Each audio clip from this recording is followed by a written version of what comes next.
Hello everyone and welcome to Corcoran's Furniture Store. Today I'm Valerie Wheeler. This is On the Couch with Valerie Wheeler and we're here as part of a few events to celebrate Corcoran's 25th anniversary. Joining me today is James O'Donoghue. James, welcome. Thanks Valerie, thanks for having me. A fine Kerry man sitting in front of us. What was life like growing up here in Killarney?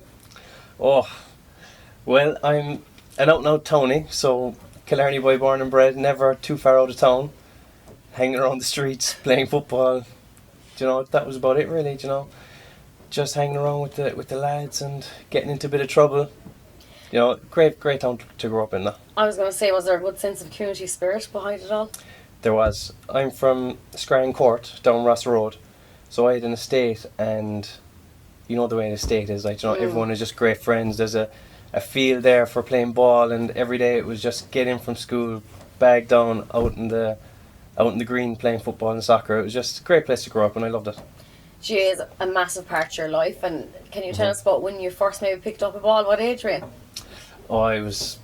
There's a picture of me at home actually kicking a balloon around, and I'd say I'm about 1.5, I'd say.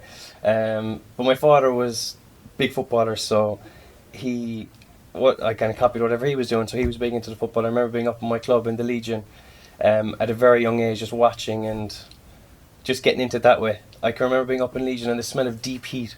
That's the main kind of memory I have from that age, is being up in the field, just the smell of just dirt and deep heat. And I just got so into it so quickly, just loved it. And I never really thought about playing at a high level or anything. It was always just playing with the lads and trying to be better than them, and kind of, it was like a banter situation as well, have a bit of fun with the lads. And then they got so good that we all just kind of got better, and eventually it just became our lives, basically.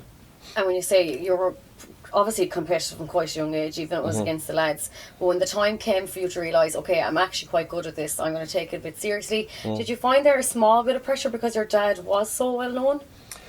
No, I never had that pressure. However, he managed it. He'd always deal with it properly, I suppose. If you have an overbearing parent, it can actually kill your desire for sport or for your want to play. So he was never like that. He always encouraged me and gave me a nice level of criticism as well. So I never got too ahead of myself. But I never felt pressure. It was always just a case of enjoy it, and sure, we loved it. There was literally, it's mad down here in Kerry, especially Killarney, it's just football. If you're walking down the street and you stop to say hello to someone, they'll probably mention the weather or the Kerry team. It's one or the other, so you're in it whether you like it or not. Then of course you got the call up that your debut was in 2010, am I right in saying 2010? 2010, yeah. Can you remember much about the actual day itself? 2010, so I played McGrath Cup, I think, in 2010, and then Jack O'Connor was the manager. He gave me a couple of National League games. I remember being completely out of shape. I was probably 19 at the time, probably, and they were physical grown men into the gym. We were never really into that growing up. The gym wasn't such a big thing. It was more kind of your skills and your playing in the yard. So that's what I remember. I remember not being physically up to it, but I was quick and I was fairly skillful, so Jack kept me in, and then the longer you're in the system, the better you get naturally. So it just worked out like that for me.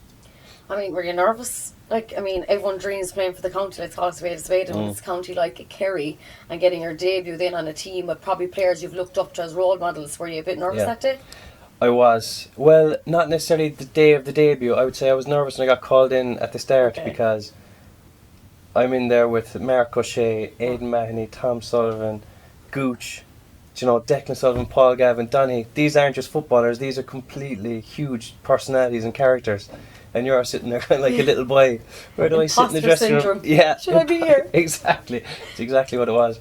But what's very important when you do start is how those fellas treat you, Even just a little bit of a joke here or there, or a bit of a jibe, even a slag, you kind of start feeling a bit more welcome, a bit more into it. And they were very like that. Good. And then a couple of good training sessions and you can give a bit back. Suddenly you're one of them. Yeah. And it's not so daunting then anymore. Good. 2010 was the debut, and then 4 years later you won your first All-Ireland medal for Kerry, which must have been absolutely amazing to go up the steps of the Hogan in Croke Park. That's what dreams are made of. It is. And that, actually, it's interesting you say that, because do you know when you're thinking about winning, or you're visualizing what it would feel like. What used to really get me excited and nervous was thinking about being on the steps of the Hogan, and kind of, do you know, all those pictures of all the great players, they're waiting on the steps and their captain is up there lifting the trophy.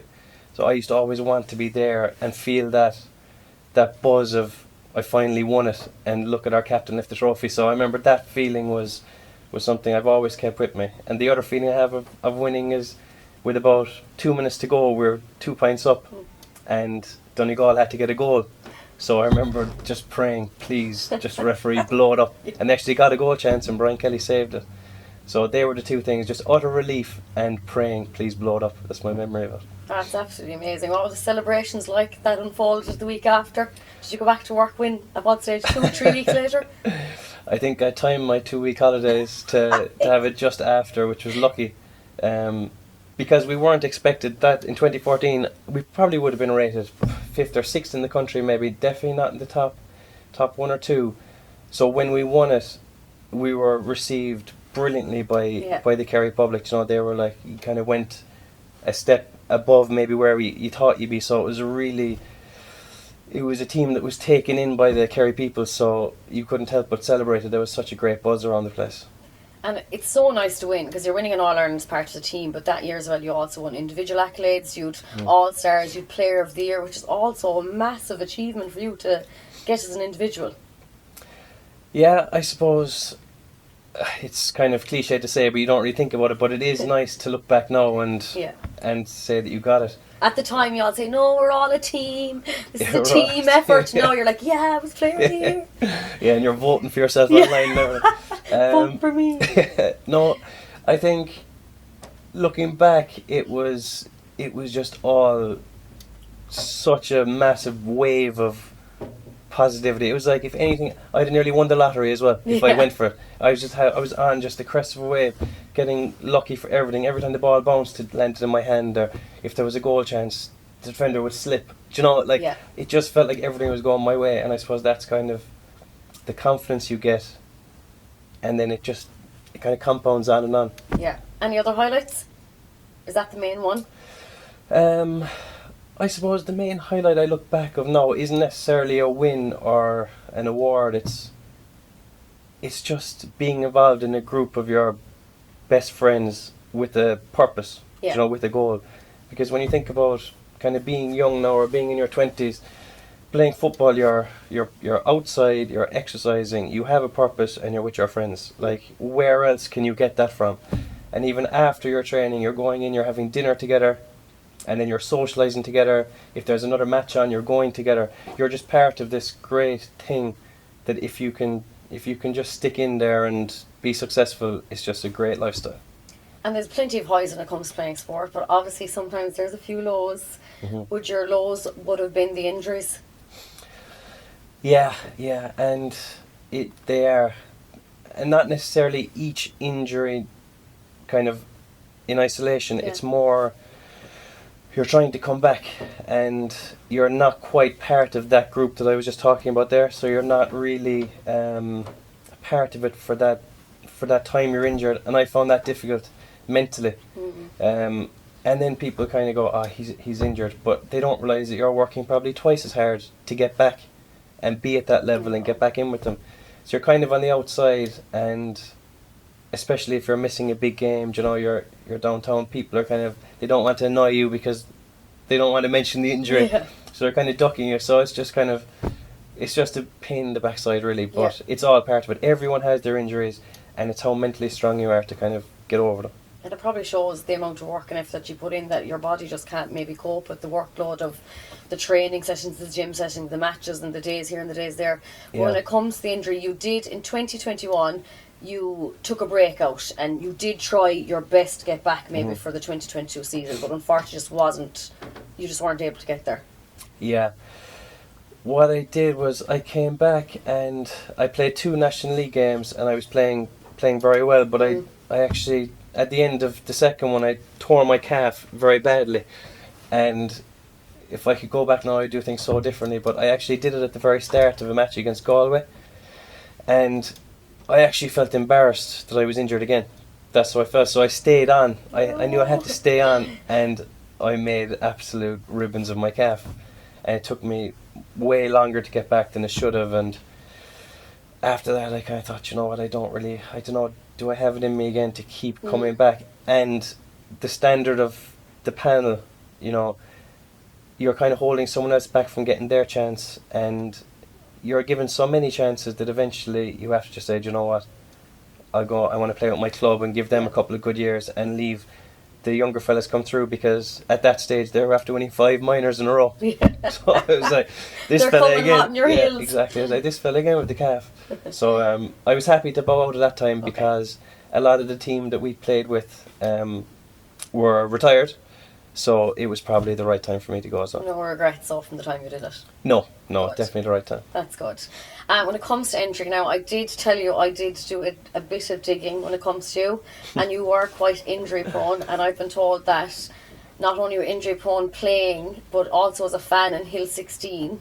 Oh, jeez. You took an injury as well once as a celebrating. What happened? Are you going to share it with us? Do you know when that was now? 2009. Right. So we'd have been 18 and we'd have gone up to all the games on the train, you know, maybe be messing around on the train, and then we'd all go into the hill and enjoy the game. But that year they just put up the plastic screen on Hill 16 so that no one could come onto the field. But there was 1,000 18-year-olds, so everyone decided they were going to jump over the screen. So I jumped anyway, and of course fell. My luck had well and truly ran out at the stage.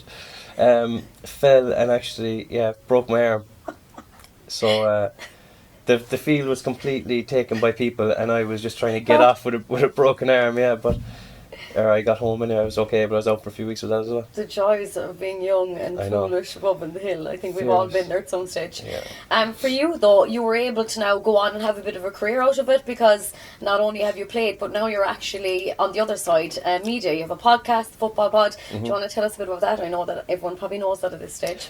Yeah, I love it. It's the Football Pod with Off the Ball. So it's with Tommy Rooney and Paddy Andrews from Dublin, and it's kind of a light-hearted weekly podcast just about the football scene, and do you know what, we love it. It's just it's not too serious. We don't take ourselves too seriously. We try and have a bit of a laugh and joke about it, but we just love talking about it and love being still involved. So we've had a couple of live shows so far, and we've one coming up in Belfast in April, so they're taking really well. You know, we'll have a couple of good guests and a great night, so it's going well. We have great listenership at the moment, so we're trying to grow it and make it better. But great, yeah, it's going well so far. No, it's good. And to be honest, I feel like you were never one that were kind of allergic to the media at your time there. I think you were okay with, because you know some people can be so standoffish when it comes to interviews and post-match stuff. But I don't think you ever were like that.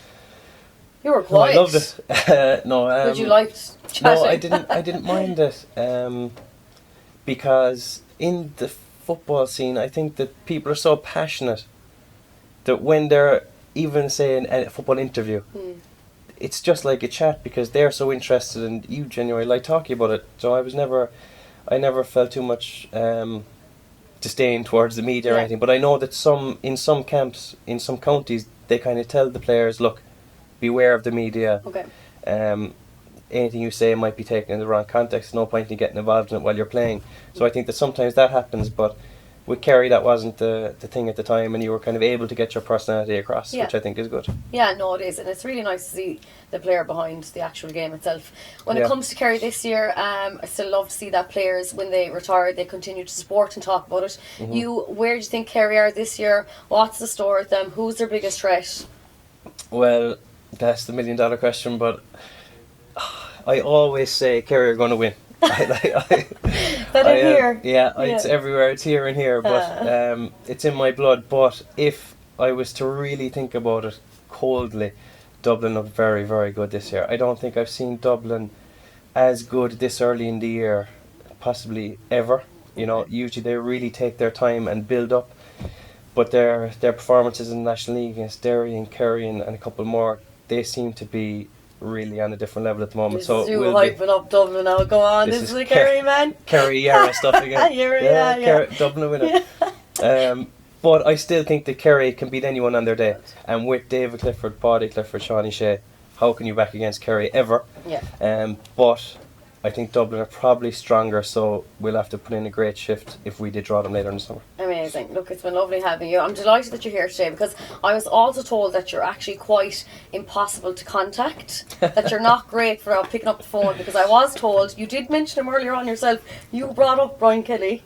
Do you know where the story is going? No. No. So basically I was told you're impossible to contact, that one could day be true, right, to be fair. that was it Brian Kelly that was going to give you a call. He was across the road from you in Clarny. He watched you take out your phone, look at it, and put it back into your pocket and head down the road. So they said you're terrible for picking up the phone. I mustn't have had his number saved. That's my only excuse there. That could have happened, alright. Well, look, it's fab to have you here on our first episode of On the Couch. Thank you so much for joining us. It was fab getting to know you. Thanks, Valerie. Cheers.